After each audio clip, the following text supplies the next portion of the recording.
안녕하세요. 인생 후반전 내 몸 사용법 구독, 좋아요, 알림 설정 부탁드리고요. 오늘의 주제는 부모님 치아 관리 편입니다.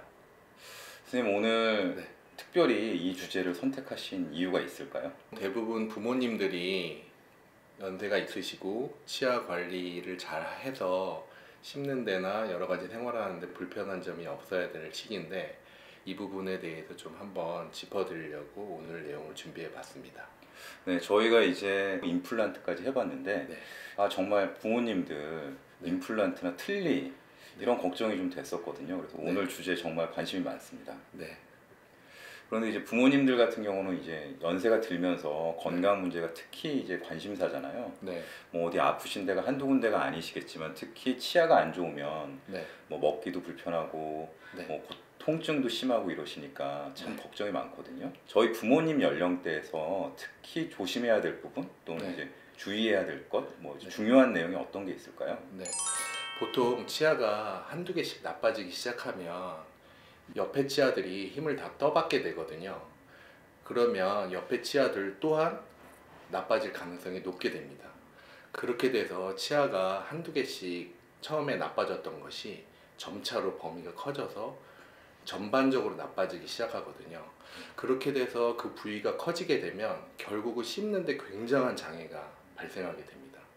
그렇게 씹는데 장애가 발생하게 되면 소화도 잘 안 되게 되고 무엇보다도 자신감도 떨어지게 되고 그래서 여러 가지 생활적으로 질이 떨어지게 됩니다.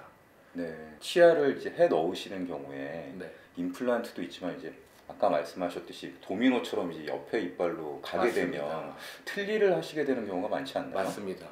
일단 틀니는 두 가지로 나눠질 수 있게 되는데요. 그림으로 자세하게 설명드리겠습니다. 예, 틀니에는 부분 틀니와 완전 틀니로 구분될 수 있는데요.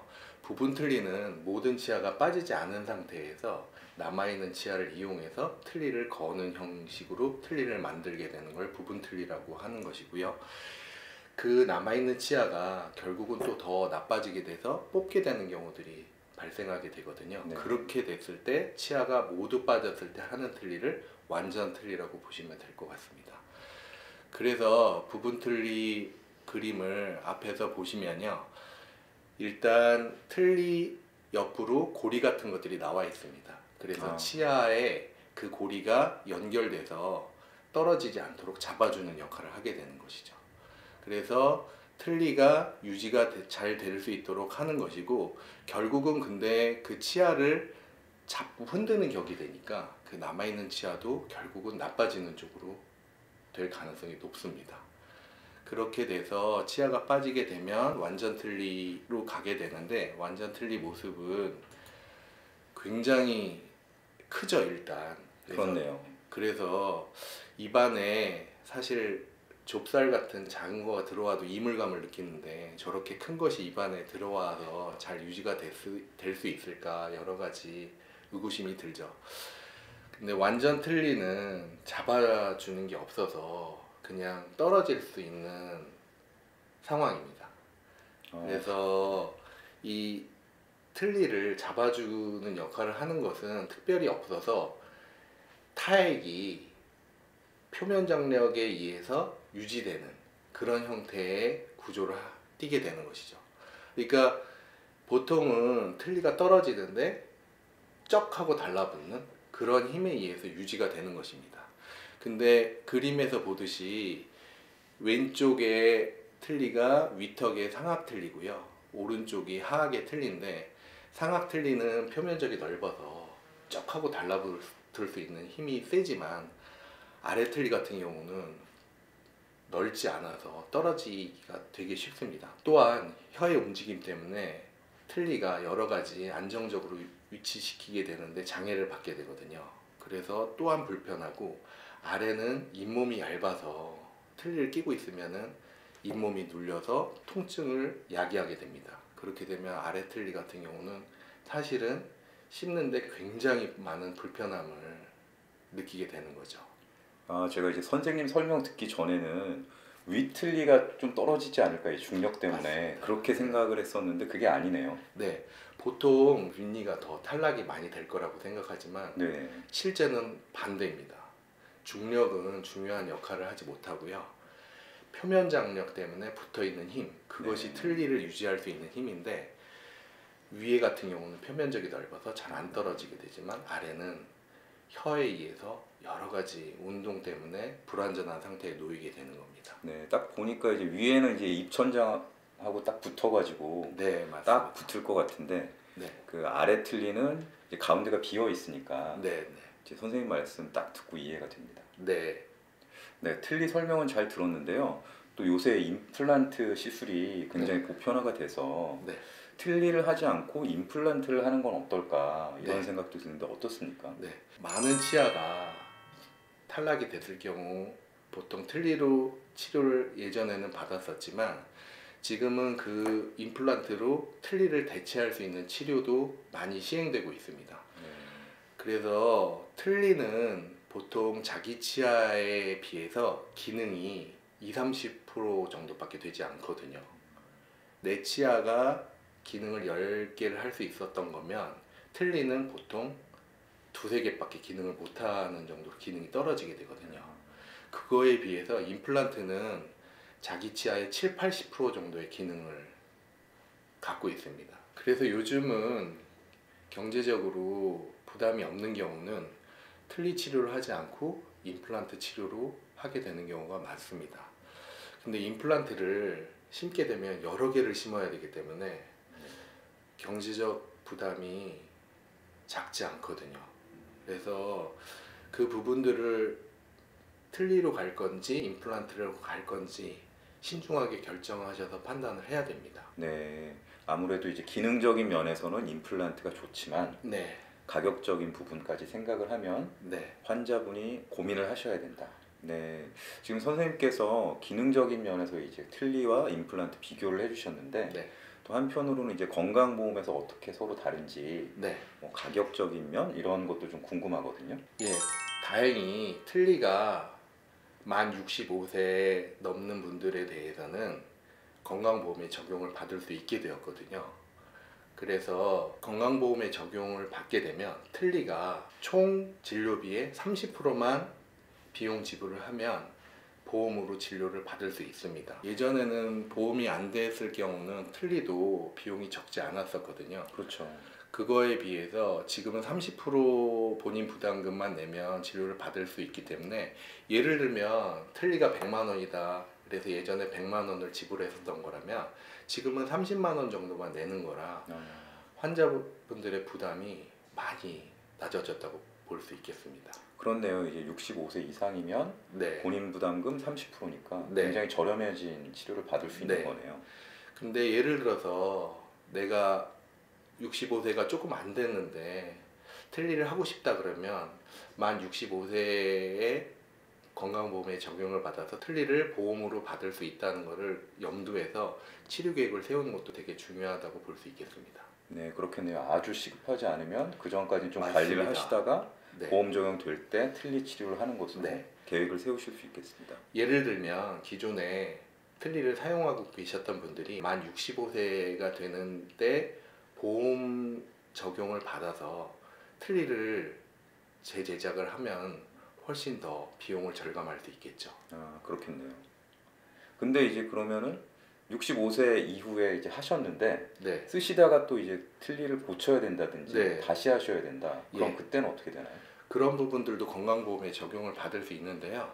건강보험으로 진료를 받은 틀니는 틀니에 문제가 생겼을 때 수리가 또한 건강보험에 적용을 받을 수 있거든요. 아, 그렇군요. 그래서 틀니를 수리하게 된다든지 다시 조정하게 된다든지 그런 부분들 다 보험 진료를 받을 수 있고, 7년이 지나면 다시 틀니를 재제작할 수 있는 기회가 있습니다. 그러니까 만 65세에 틀니를 하셨다 그러면 72세가 된 경우에 다시 틀니를 제작할 수 있는 새로 것이죠. 제작하실 때 그 보험 적용을 또 받아서 저렴하게 하실 수 있다. 네, 맞습니다. 네. 임플란트 같은 경우는 어떤가요? 네, 임플란트도 부분적으로 건강보험에 적용을 받을 수 있는데요.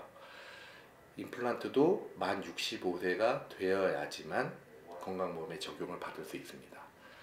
근데 여러 개를 건강보험에 적용을 받을 수 있는 건 아니고요.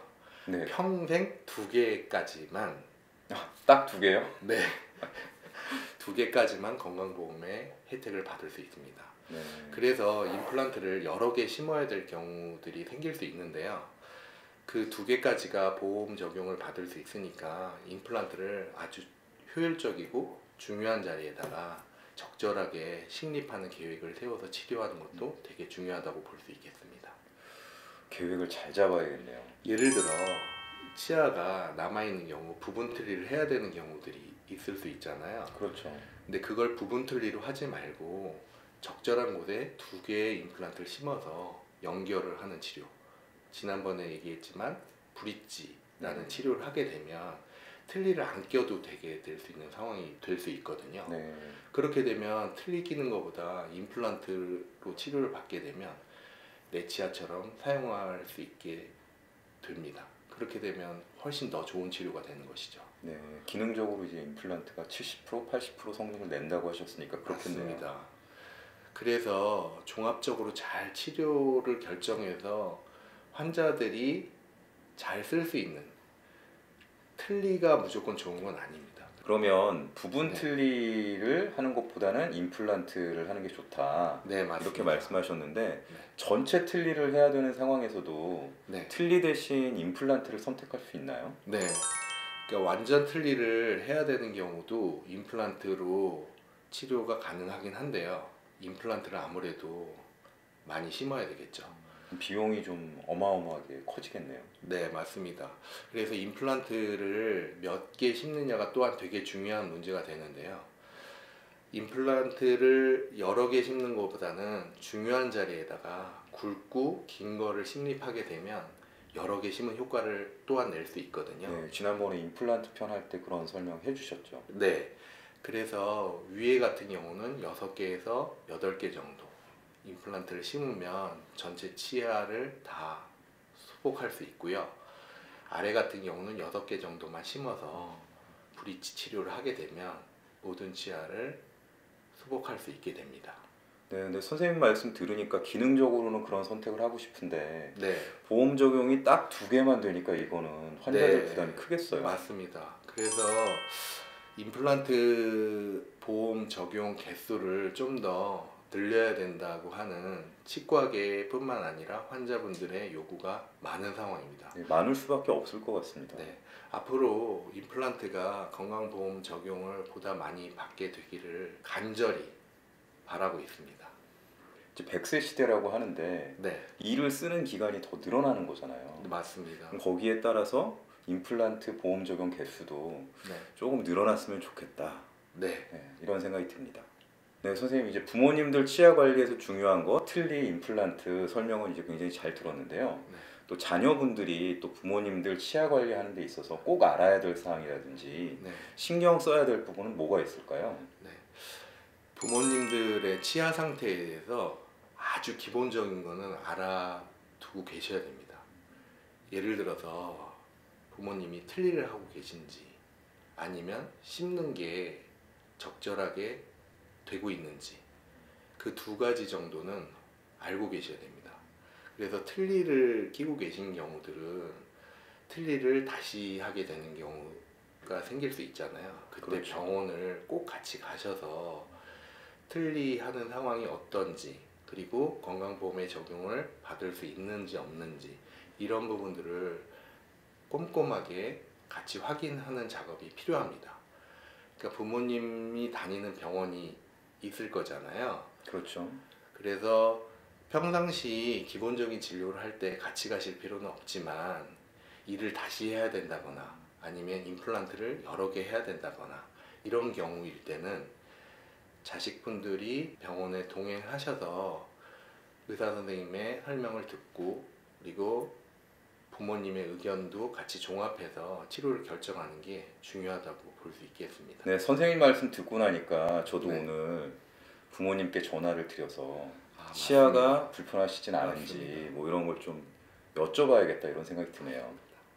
선생님 오늘 그 좋은 말씀 여러 가지 해주셨는데 네. 마지막으로 강조하고 싶은 이야기 있으시면 한번 해주시죠. 네. 부모님 연세에 치아 상태는 여러 가지로 안 좋은 경우들이 많이 있을 수 있어서 지속적인 유지 관리가 되어야 되는 상황이라고 보시면 될 것 같습니다. 지속적인 유지 관리를 할 수 있으려면 주치 개념으로 치아 관리를 받으시는 게 되게 중요한데요. 당장 어느 한두 군데가 불편해서 치료받는 것을 넘어서서 이후에 치아가 나빠질 것을 대비해서 일관되게 치료를 받는 것이 매우 중요하다고 볼 수 있겠습니다. 그게 결국 주치 개념의 진료인데요. 임플란트나 틀니나 사후 관리가 매우 중요하거든요. 그래서 이후에도 유지 관리가 잘 될 수 있도록 치과를 정기적으로 가셔야 되고 주치 개념으로 한 병원에서 쭉 진료 받으시는 게 중요하다고 볼 수 있겠습니다. 네, 선생님 말씀처럼 이제 그 잘 다니는 치과를 하나 정해서 꾸준히 치과 검진을 받는 게 중요할 것 같습니다. 맞습니다. 네, 오늘은 부모님들의 치아 관리에 대해서 살펴봤는데요. 긴 시간 시청해 주셔서 감사합니다.